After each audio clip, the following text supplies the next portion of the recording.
Hey guys, right, so I've been really busy this week. If you follow me on Instagram, you'll know that my best friend is getting married. So I've been like crazy busy, so I've not really been able to do much for the channel, which has been a shame. But that's not why you're here. You're here presumably to hear me ramble on about books. So I thought I'd just give you guys a quick update and explain like what I'm reading and what's coming up. So to start off with, I am still reading The Blade itself, which I know was in my last update video, but last time I was like 100 pages in and I've got less than 100 pages left now. I'm just really struggling to find like time to pick it up and sit down with it for a long period of time. You know, it's one of them where I'll be like halfway down a page and like I'll get a message and I've got to like sort something out, and then, you know, I'll just lose sort of focus with it. But this book has been absolutely amazing. I'm so in love with it. It very well could be my first 5-star review, depending on how it ends. I've heard that it has a good ending, so I'm hopeful. But yeah, still got that to come. And also, I have been listening to the audiobook of The Fellowship of the Ring. Now, like I said, I'm listening to the audiobook of this, but I thought I'd drag out my ancient copy just to show you how funny it is, because look, like, I've had it since I was in primary school. I've had to tape the cover back on. My name's written on the inside in like really terrible handwriting, because I've tried and failed and succeeded to read this book like a lot of times throughout the years. So I thought I should probably quickly talk about Lord of the Rings, actually, because it's a really weird kind of relationship I have with it. Because I read The Hobbit as a kid, and it was probably the first fantasy book I read, or at least the first one that I remember. And I then tried to read The Lord of the Rings as a kid, and I couldn't really get through them. They were just too hard for me to read as a kid. However, the films are still to this day some of my favourite films of all time. And my friend, one of my friends, is always frustrated because I refuse to watch the theatrical cuts. I just don't think they feel empty to me, like the scene's missing. I have to watch the really long extended director's cuts. But anyway, yeah, I've always had a bit of trouble with the books. Like I think I've only got through the whole trilogy once. I think I've got through Fellowship. This will be my third time, I think. But I've not read it for a long time, and I really wanted to approach it with, well, I was going to say a fresh set of eyes, but ears, I guess, through the audiobook.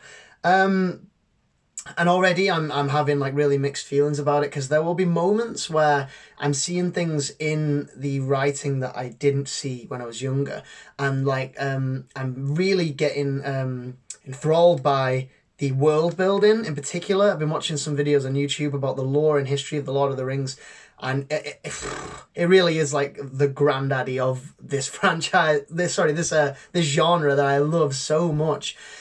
And at the same time, there are just moments that just honestly really bore me to tears. Like I just went through the Old Forest, which I feel like that should be a really amazing chapter. Like I know when they go through Mirkwood in The Hobbit, that is one of my favourite chapters in the entire book. Like I love it. Like it's really like creepy and ominous. Whereas this, like, it just felt really slow. And again, there were like bits I liked about it. Like I liked the lore about the forest, but the actual like way that Tolkien tells his stories just isn't really like the kind of style I enjoy. And I know it's kind of unfair to judge it by modern standards, because this was like the first story that did this sort of thing. And I'm really trying to keep that in mind as I listen to it. And granted, I'm early on. I'm on the I just finished the Tom Bombadil chapter, which is so funny. I mean, like, at least half of the chapter has got to be singing. And when you listen to the audiobook, you get the narrator singing all the songs.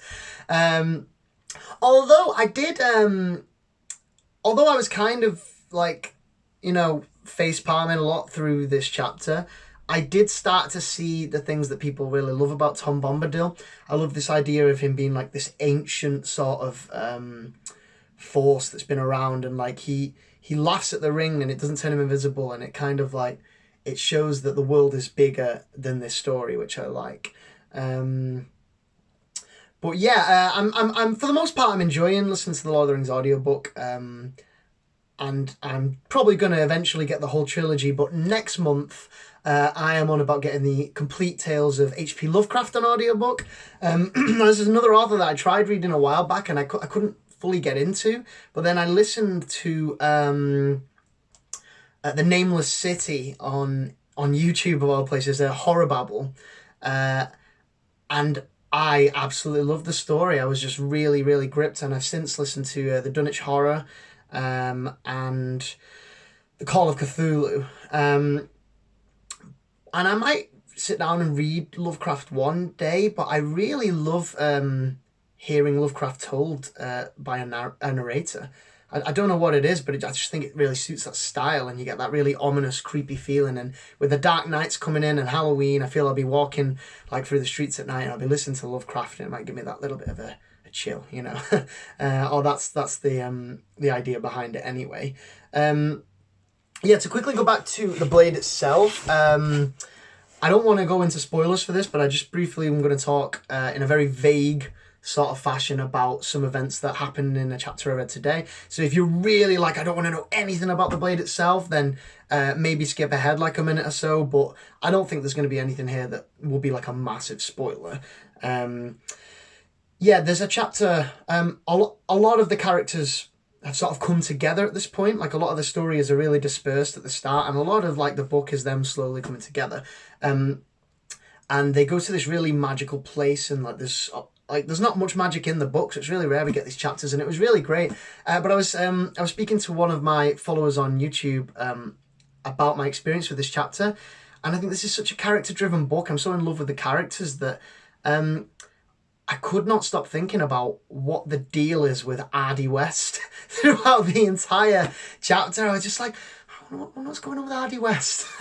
Because as much as like I love Glockter, like I know he's a fan favourite and he's like an exquisitely written character, I have been really enjoying the Jazal and Ardy West sequences, and I think her character in particular, I just feel like there's so much depth there that's unexplored, because we're seeing her through the perspective of a really shallow man who only sees her, you know, in the way he wants to see her. And then it took me like by surprise, because there was this chapter immediately after the magical chapter I was talking about. And there's a sort of really dark domestic abuse scene in this chapter.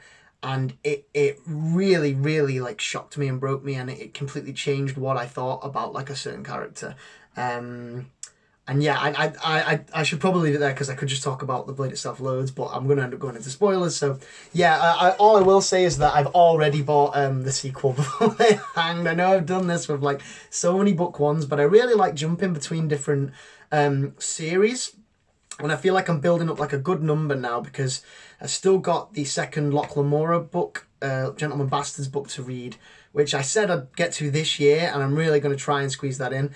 And I've got the second Witcher book, which I'm going to get to soon. I'm either going to read this, or I'm going to read Hunger Games Catching Fire, another book too. I think these are going to be my next two reads.